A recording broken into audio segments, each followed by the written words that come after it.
कुछ पाने की हो आस आस, कोई अरमा हो जो खास खास आशाएं, हर कोशिश में हो बार बार, करे दरियाओं को आर पार।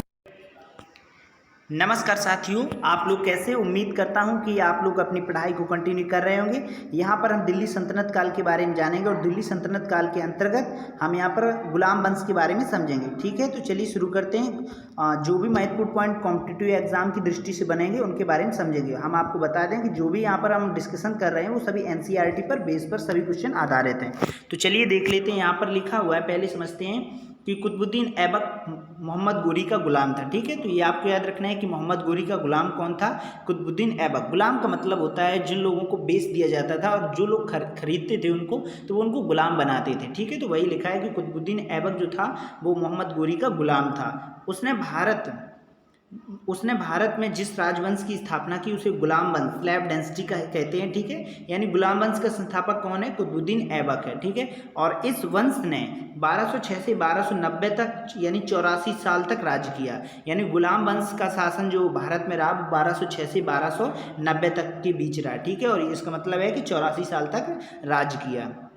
इस वंश के शासक या संस्थापक गुलाम या दास थे, ना कि राजा। यानी जो संस्थापक थे, संस्थापक मान लो तो ये कोई राजा नहीं थे बल्कि एक गुलाम थे। ठीक है, तो ये आपको याद रखना है। इसलिए इन्हें राजवंश की बजाय सिर्फ वंश कहा जाता है। ठीक है, तो ये आपको याद रखना है कि गुलाम वंश की स्थापना किसने की थी? कुतुबुद्दीन ऐबक ने की थी। और कब से कब तक रहा गुलाम वंश?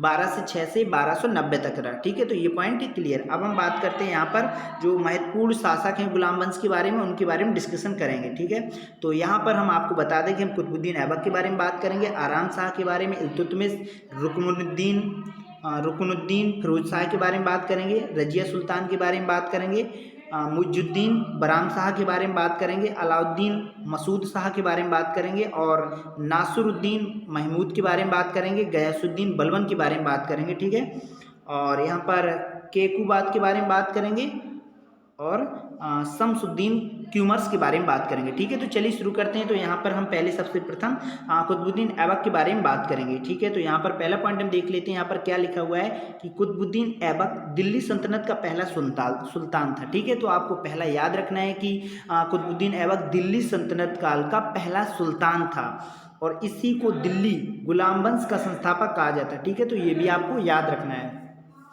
दूसरे पॉइंट के बारे में बात करें, यहाँ पर लिखा हुआ है कुतुबुद्दीन ऐबक मोहम्मद गोरी का गुलाम था। ठीक है, तो ये आप समझ गए होंगे, ऊपर अध्ययन कर ही चुके हैं। और जब मोहम्मद गोरी ने भारत में लूटपाट कर वापस अफगान गया तो उसने भारत में अपने दासों को नियुक्त किया जो भारत उसके नाम से शासन कर रहे थे। यानी मोहम्मद गोरी की लूटपाट के बाद वो अफगान चला जाता है और अपने यहाँ पर दासों को नियुक्त कर देता है, तो जो शासन होता है वो उसी के नाम पर चलता है। ठीक है, तो यहाँ पर ये लिखा हुआ था पॉइंट।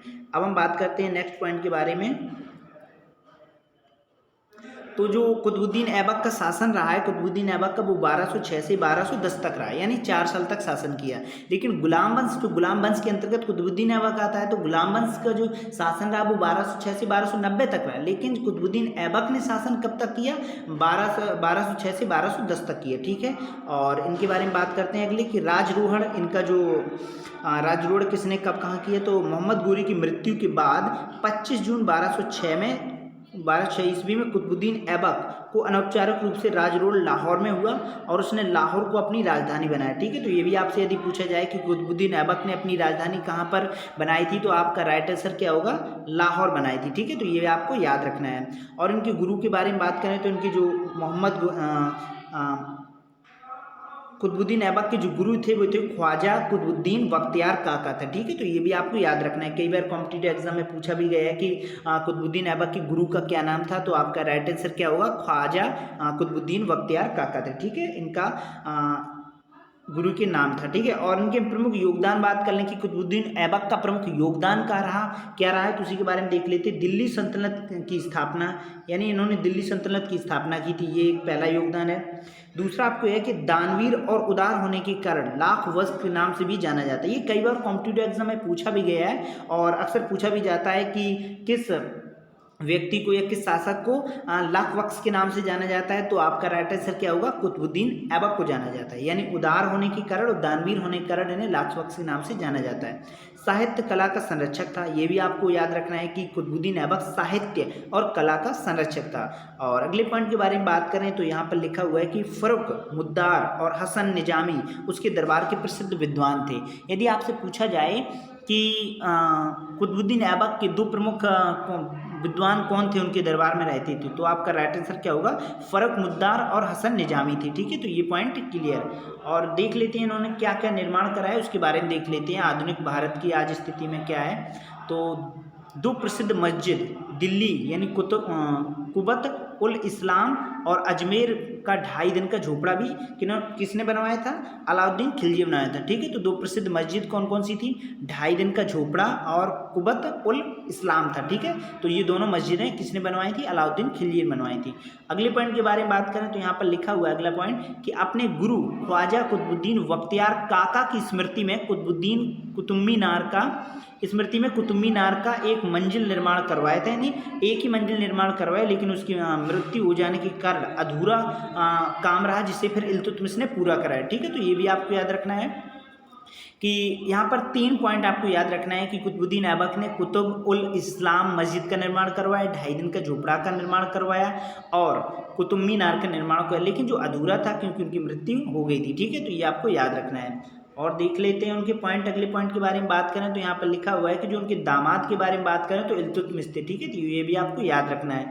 और कुतुबुद्दीन जो पुत्र के बारे में बात करें कि कुतुबुद्दीन का पुत्र कौन था, तो आराम शाह था। ठीक है, आराम शाह, लेकिन कई इतिहासकार इसे कुतुबुद्दीन का ऐबक का पुत्र नहीं मानते। ठीक है, तो ये भी आपको याद रखना है।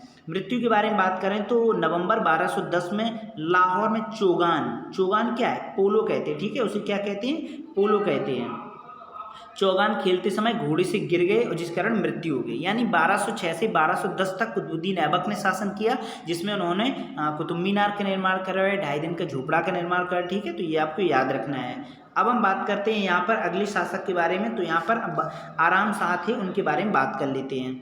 तो यहाँ पर लिखा हुआ है कि कुतुबुद्दीन ऐबक की आकस्मिक मृत्यु के बाद तुर्की सरदारों ने उनके पुत्र आराम शाह को 1210 में लाहौर में सुल्तान बनाया। ठीक है, यानी ईस्वी में लाहौर में सुल्तान बना दिया।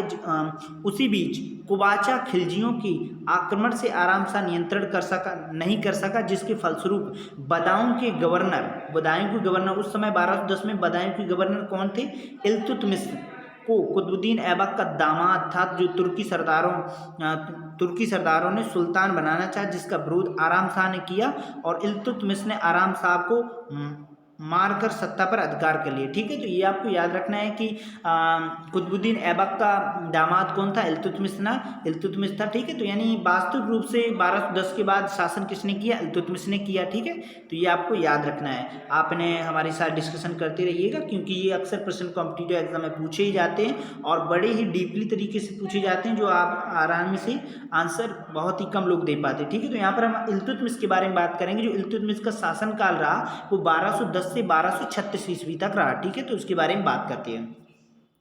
इल्तुतमिश तुर्किस्तान की इलवरी काबली का था। ठीक है, तो ये भी आपको याद रखना है। इल्तुतमिश तुर्किस्तान की इलवरी काबली का था और इसका असली नाम अलतमस था। ठीक है, याद रखना है। यदि आपसे पूछा जाए कि इल्तुतमिश का असली नाम क्या था, तो आपका राइट आंसर क्या होगा, अलतमस था। ठीक है, और खोखरों के विरुद्ध इल्तुतमिश का कार्यकुशलता से प्रभावित होकर मोहम्मद गोरी ने उसे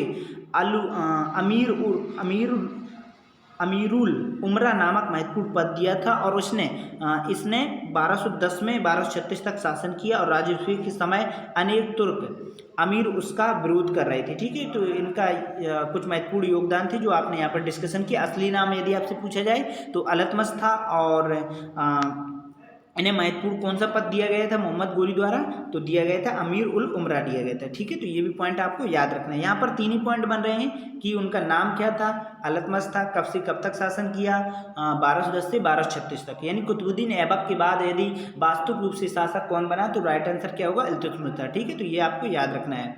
अब हम नेक्स्ट पॉइंट के बारे में बात करें तो यहाँ पर नेक्स्ट पॉइंट लिखा हुआ है कि सुल्तान का पद प्राप्त करने के बाद सुल्तान का पद प्राप्त करने के बाद इल्तुतमिश को कुछ कठिनाइयों का सामना करना पड़ा। इसके अंतर्गत इल्तुतमिश ने सर्वप्रथम कुल्वी अर्थात कुतुबुद्दीन ऐबक के समय का सरदार जो मुइज्जी अर्थात मोहम्मद गोरी के समय के सरदारों के विद्रोह का दमन किया था। इल्तुतमिश ने इन विद्रोही सरदारों पर विश्वास न करते हुए अपने 40 गुलामों सरदारों को एकजुट और संगठन बनाया, जिसे तुर्कान ए चिहालगानी का नाम दिया गया और इस संगठन को चरगान कहा जाता है। ठीक है, तो यदि आपसे पूछा जाए कि इल्तुतमिश ने कौन सी संगठन बनाया था, उसका नाम क्या था, तो आपका राइट आंसर क्या होगा, चरगान था। ठीक है, तो ये आपको याद रखना है। और इल्तुतमिश का जो संगठन के जो शासनकाल का था, शासनकाल कितने से कितने रहा, तो वो 1210 से 1236 रहा। ठीक है, तो ये भी आपको याद रखना है। राजरोहड़ के बारे में बात करें तो ऐबक ने सेनापति अमीद उल इस्माइल की अनुमति से आराम शाह को मारकर 1210 में दिल्ली में ऐबक वंश की जगह इलवरी वंश की स्थापना की। ठीक है, गुलाम वंश के अंतर्गत ही ऐबक वंश की बजाय उसने इल्तुतमिश ने इलवरी वंश की स्थापना की थी। ठीक है, तो ये भी आपको याद रखना है। गुरु के बारे में बात करें तो गुरु इनके ख्वाजा कुतुबुद्दीन बख्तियार काका थे। ठीक है, तो ये आपको यहाँ पर एक पॉइंट याद रखना है कि जो कुतुबुद्दीन ऐबक के गुरु थे वही यहाँ पर इल्तुतमिश के गुरु हैं। ठीक है, और पुत्री के बारे में बात करें तो रजिया सुल्तान थी इनकी पुत्री, किसकी, इल्तुतमिश की। तो ये भी पॉइंट क्लियर। अब हम बात करते हैं नेक्स्ट पॉइंट के बारे में। तो यहाँ पर लिखा हुआ है कि लाहौर से अपनी राजधानी दिल्ली बनाई, यानी आराम शाह जो कुतुबुद्दीन ऐबक का पुत्र था उसने अपनी राजधानी लाहौर बनाई थी, लेकिन इल्तुतमिश ने उसे राजधानी फिर दिल्ली बना लिया। ठीक है, तो ये भी आपको याद रखना है। यानी पूछा जाए कि इल्तुतमिश की वर्तमान में इल्तुतमिश जब शासन कर रहे थे तो उसकी राजधानी क्या थी, तो दिल्ली थी। ठीक है, ये पॉइंट क्लियर। अगले पॉइंट नेक्स्ट पॉइंट के बारे में बात करें तो यहाँ पर लिखा हुआ है कि सल्तनत काल यानी सल्तनत के 3 महत्वपूर्ण अंग एकता, सेना और मुद्रा प्रणाली का गठन किया। ये कई बार कॉम्पिटिटिव एग्जाम में पूछा गया है कि सल्तनत के 3 महत्वपूर्ण अंग कौन कौन से हैं, तो उसमें एक नहीं दिया रहेगा या फिर इसमें से एक दिया जाएगा। ठीक है, तो एकता, सेना और मुद्रा प्रणाली था। ठीक है, ये पॉइंट के लिए एकता का मतलब होता है धन के स्थान पर वेतन रूपी भूमि प्रदान करना। ठीक है, तो ये भी आपको याद रखना है। अगले पॉइंट के बारे में बात करें तो यहाँ पर नेक्स्ट पॉइंट लिखा हुआ है कि नए सिक्के, चांदी का टंका, तांबे के सिक्के, जातल का प्रचलन इल्तुतमिश ने ही करवाया था। ठीक है, तो गुलाम वंश के अंतर्गत मैंने यहाँ पर गुलाम वंश के अंतर्गत मैंने यहाँ पर कुतुबुद्दीन ऐबक, आराम शाह और इल्तुतमिश के बारे में डिस्कशन कर रहे हैं। ठीक है, तो हम नेक्स्ट पॉइंट के बारे में बात करें तो यहाँ पर नेक्स्ट पॉइंट लिखा हुआ है कि इल्तुतमिश ने विद्रोही सरदारों पर विश्वास न करते हुए अपने 40 गुलाम सरदारों का एकजुट संगठन बनाया, जिसे तुर्कान ए चिहालगानी के नाम दिया गया और इस संगठन को चरगान का भी कहा जाता है। ठीक है, तो ये आपको याद रखना है। और हम यहाँ पर पॉइंट इनके बारे में निर्माण कार्य के बारे में देख लेते हैं। तो निर्माण कार्य में क्या है कि ख्वाजा कुतुबुद्दीन बख्तियार काका की स्मृति में 1231 से 1232 के बीच जो कुतुब मीनार का पूरा करवाया, यानी कुतुब मीनार का जो अधूरा काम कुतुबुद्दीन ऐबक ने करवाया था वो पूरा किसने करवाया, इल्तुतमिश ने कराया। ठीक है, तो ये भी आपको याद रखना है क्योंकि कई बार कॉम्पिटिटिव एग्जाम में पूछा गया है कि कुतुब मीनार का अधूरा जो काम पड़ा हुआ था उसे पूरा किसने करवाया, या ऐसे पूछा जाएगा कि कुतुब मीनार को पूरा करवाने में किसका योगदान है, तो आपका राइट आंसर क्या होगा, इल्तुतमिश का। कब कराया था, 1231 से 1232 के बीच। ठीक है, ये पॉइंट क्लियर। अब हम दूसरे पॉइंट के बारे में बात करें तो यहाँ पर दूसरा पॉइंट लिखा हुआ है कि भारत में संभवतः पहला मकबरा निर्मित करवाने का श्रेय इल्तुतमिश को दिया जाता है। ठीक है, तो ये पॉइंट आपको याद रखना है कि इल्तुतमिश का मकबरा दिल्ली में स्थित है, यानी भारत में संभवतः पहला मकबरा किसने बनाया था, तो आपका राइट आंसर क्या होगा, इल्तुतमिश ने बनाया। ठीक है, तो ये भी आपको याद रखना। तो यहाँ पर हम नेक्स्ट पॉइंट के बारे में बात करें तो नेक्स्ट पॉइंट लिखा हुआ है कि भारत में संभवतः पहला मकबरा निर्मित करवाने का श्रेय इल्तुतमिश को दिया जाता है। इल्तुतमिश का मकबरा दिल्ली में स्थित है जो एक कक्षीय मकबरा था। ठीक है, तो ये पॉइंट क्लियर। अब हम नेक्स्ट पॉइंट के बारे में बात करें तो यहाँ पर नेक्स्ट पॉइंट लिखा हुआ है कि इल्तुतमिश ने बदायूं की जामा मस्जिद और नागौर के अतारकिन दरबार का निर्माण कराया था। ठीक है, तो ये भी आपको याद रखना है कि इल्तुतमिश ने बदायूं की जामा मस्जिद, यदि आपसे पूछा जाए कि बदायूं की जामा मस्जिद का निर्माण किसने, इल्तुतमिश ने कराया था। नागौर के अतारकिन दरवाजा का निर्माण किसने करवाया था, इल्तुतमिश ने। ठीक है, अगले पॉइंट के बारे में बात करें, अजमेर की मस्जिद का निर्माण इल्तुतमिश ने करवाया था। नेक्स्ट पॉइंट के बारे में बात करें तो उसने 1230 में महरौली के हौज ए सस्मी यानी सस्मी ईदगाह का जलाशय का निर्माण भी करवाया था। ठीक है, तो ये भी आपको याद रखना है। अब हम नेक्स्ट पॉइंट के बारे में बात करें तो यहाँ पर नेक्स्ट पॉइंट लिखा हुआ है कि विद्वानों को संरक्षण के बारे में बात करें। ठीक है, तो तत्कालीन विद्वान दरबारी लेखक मिनहाज उस सिराज थे और जिसने प्रसिद्ध ग्रंथ तबकाते नासरी की रचना की एवं मालिक जादुद्दीन के संरक्षण प्रदान किया। ठीक है, तो ये भी आपको याद रखना है। और हम यहाँ पर नेक्स्ट पॉइंट के बारे में बात करें, महत्वपूर्ण युद्ध कौन कौन से थे इल्तुतमिश के दौरान, यानी इल्तुतमिश ने लड़े। तो 1226 में बंगाल पर विजय पाकर बंगाल को दिल्ली में सल्तनत में एकता सूबा बनाया। ठीक है, ये पॉइंट याद रखना है, 1226 में बंगाल पर विजय पाकर। और इल्तुतमिश ने 1226 में रणथंबोर जीता, यानी बंगाल भी जीता, रणथंबोर भी जीता, यानी परमारों की राजधानी मंदौर को पर अधिकार कर लिया। इल्तुतमिश ने 1221 में मंगोलों के चंगेल खां के नेतृत्व में भारत पर आक्रमण किया था।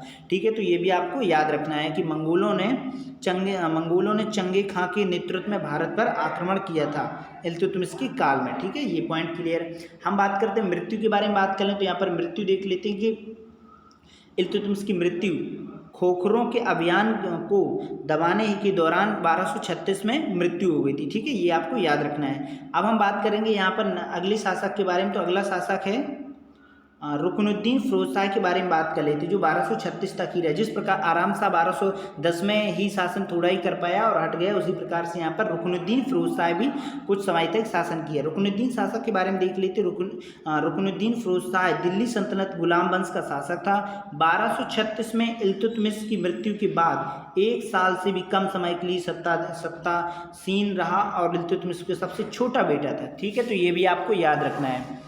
और अब हम बात करते हैं यहाँ पर नेक्स्ट पॉइंट बारे में, रजिया सुल्तान के बारे में देख लेते हैं, जो अक्सर कई बार कॉम्पिटिटिव एग्जाम में इससे प्रश्न पूछे जाते हैं। तो रजिया सुल्तान का जो शासन रहा वो 1236 से 1240 तक रहा, यानी 4 वर्ष तक शासन किया। तो इसके बारे में देख लेते हो। रजिया सुल्तान रजिया अल इन शाही नाम, यानी जलालात उद दिन रजिया, जिसे सामान्यतः रजिया सुल्तान या रजिया सुल्ताना के नाम से जाना जाता है, दिल्ली सल्तनत की सुल्तान थी। वह इल्तुतमिश की पुत्री थी और रजिया सुल्ताना मुस्लिम एवं तुर्की इतिहास की पहली महिला शासक थी। ये बहुत ही इंपॉर्टेंट क्वेश्चन है। ठीक है, ये आपको याद रखना है कि यदि आपसे पूछा जाए कि यदि आपसे पूछा जाए कि दिल्ली की पहली शासिका कौन थी, तो आपका राइट आंसर क्या होगा? रजिया सुल्तान थी।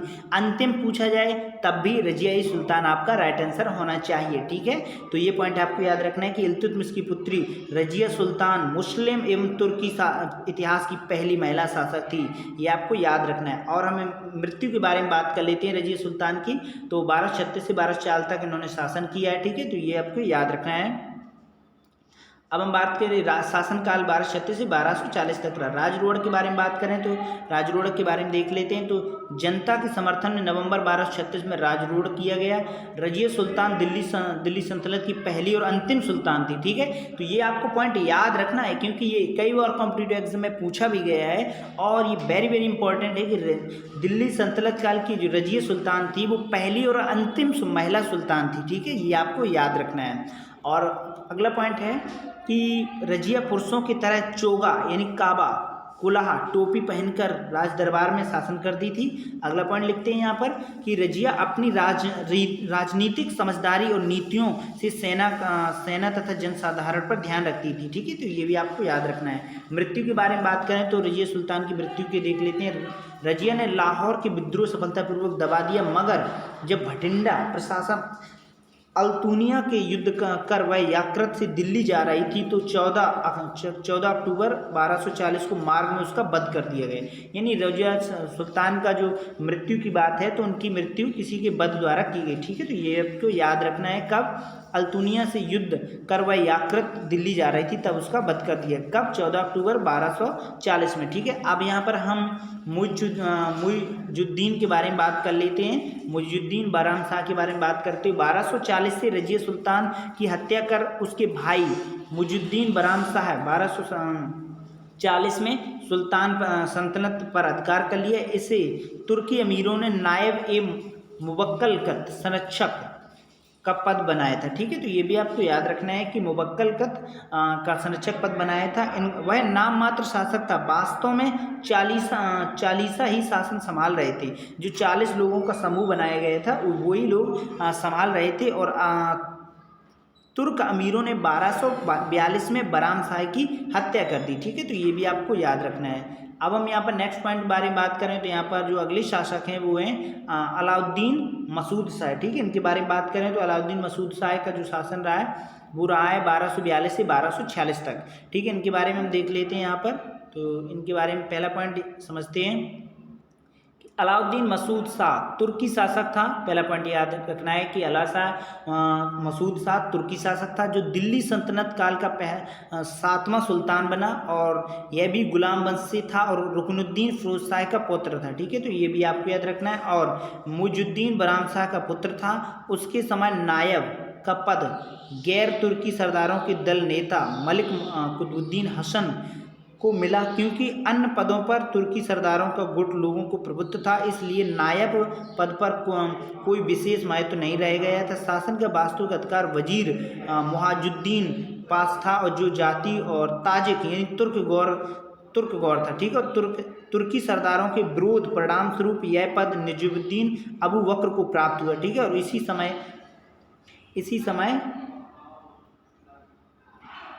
इसी समय बलबन को हसी का अख्ता प्राप्त हुआ और अमीर हाजिब के पद पर इल्तुतमिश के 40 तुर्कों के दल की सदस्य गयासुद्दीन बलबन को प्राप्त हुआ और 1245 में मंगोलों ने उच्च पर अधिकार कर लिया, परंतु बलबन ने मंगोलों को उच्च से खदेड़ दिया। इससे बलबन की प्रतिष्ठा बढ़ गई। अमीर हाजिब के पद पर बने रहकर बलबन ने शासन का वास्तविक अधिकार अपने हाथों में ले लिया। अंततः, ठीक है, इन्हीं के बारे में बात कर रहे हैं। तो अंततः बलबन ने नसरुद्दीन महमूद को एवं उसकी मां से मिलकर अलाउद्दीन मसूद को सिंहासन से हटाने का षड्यंत्र था और 1246 में उसे इसमें सफलता मिली और बलबन अलाउद्दीन मसूद के स्थान पे इल्तुतमिश का प्रपौत्र जो नाती यानी नासरुद्दीन महमूद को सुल्तान बनाया। ठीक है, तो ये याद रखना है। यहाँ पर कोई खास पॉइंट नहीं थी, उसके बारे में बात की गई थी कि कैसे नासरुद्दीन महमूद को शासक बनाया गया, तो उसके बारे में यहाँ पर डिस्कशन किया गया था।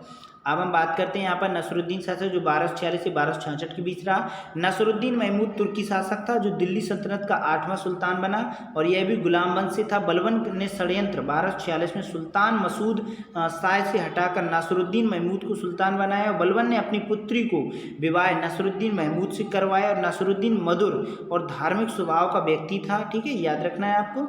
और शासक के रूप में नासरुद्दीन में तत्कालीन पेचीदी परिस्थितियों का सामना करने का लायक आवश्यक गुणों में काफ़ी अभाव था। ठीक है, ये आपको याद रखना है। और यहीं हम अगले पॉइंट के बारे में बात करें तो यहाँ लिखा हुआ है कि नासरुद्दीन की 12 फरवरी 1266 को मृत्यु हो गई और उसके बाद उसका कोई भी पुरुष पुत्राधिकारी नहीं बचा। इस प्रकार से इल्तुतमिश के वंश का अंत हो गया और तब बलबन जिसकी योग्यता सिद्ध हो चुकी थी तथा स्वर्गीय सुल्तान द्वारा उसका उत्तराधिकारी मनोनीत किया गया और कहा जाता है कि सरदारों एवं पदाधिकारियों की मीन स्वीकृति पर सिंहासन पर बैठा। कौन बैठा था? बलबन बैठा था। ठीक है, यहाँ पर अब हम गयासुद्दीन बलबन के बारे में ही बात करते हैं जो 1206 से 1286 के बीच तक रहा।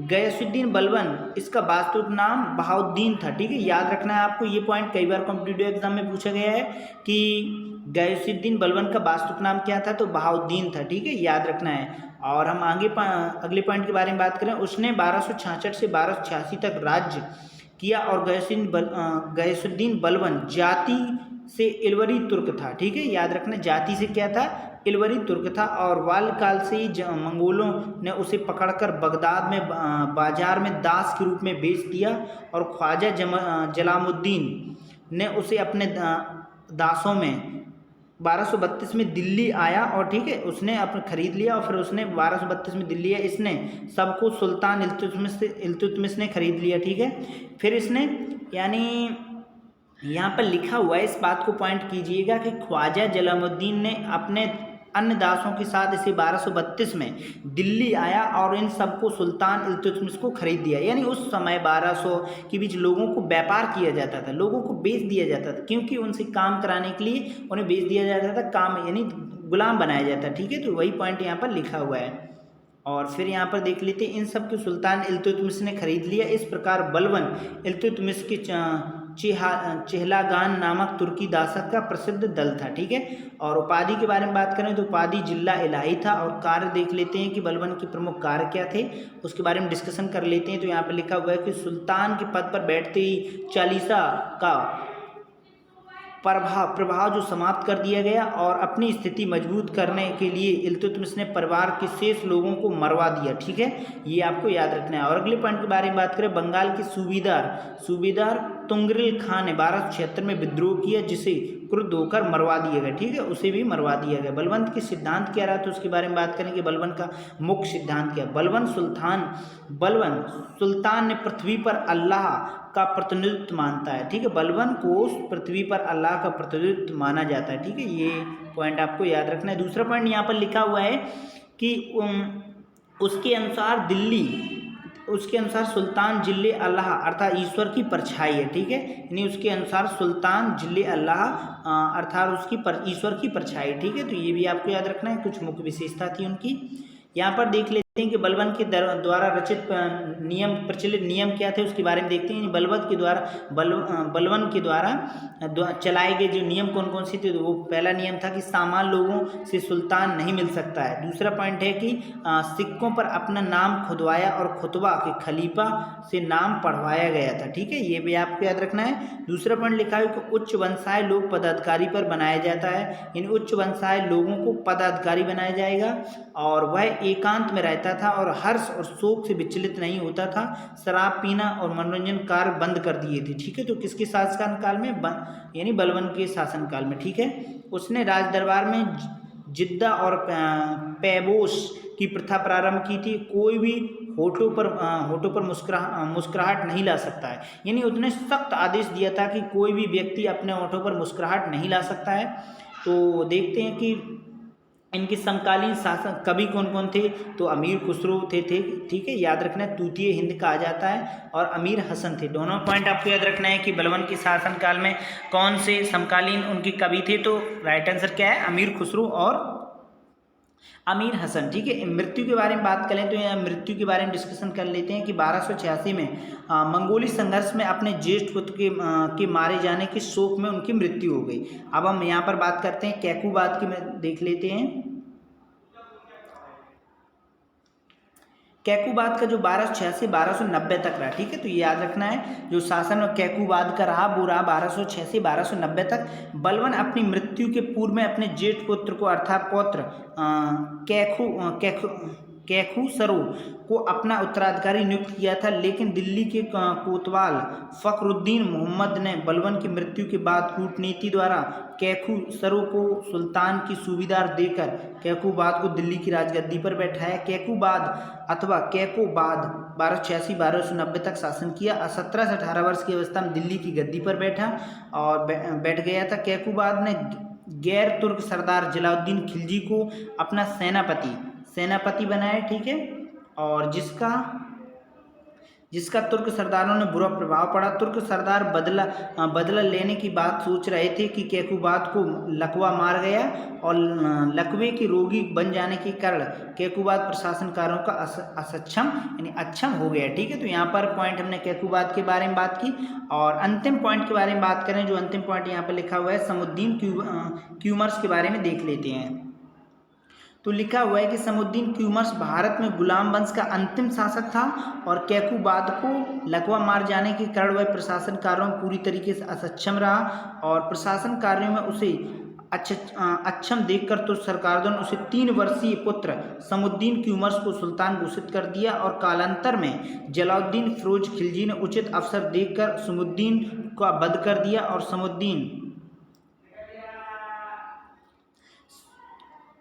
समुद्दीन की हत्या के बाद जलालुद्दीन फिरोज खिलजी ने दिल्ली पे तख्त पर स्वयं अधिकार कर लिया। इस प्रकार से इसके बाद दिल्ली में राजगद्दी पर खिलजी वंश की स्थापना हुई। ठीक है, तो यानी गुलाम वंश के बाद खिलजी वंश की स्थापना होती है। तो खिलजी वंश की स्थापना के बारे में हम अगले वीडियो में बात करेंगे। तो यहाँ पर आपने हमारे साथ गुलाम वंश के बारे में जाना, डिस्कशन किया और कई महत्वपूर्ण पॉइंट जो यहाँ पर थे उनके बारे में भी डिस्कशन किया, जो कॉम्पिटिटिव एग्जाम में अक्सर पूछे जाते हैं और पूछे भी जाते हैं। यहाँ पर हमने जितने भी पॉइंटों का पर डिस्कशन किया वो सभी एनसीईआरटी पर बेस पर आधारित थे।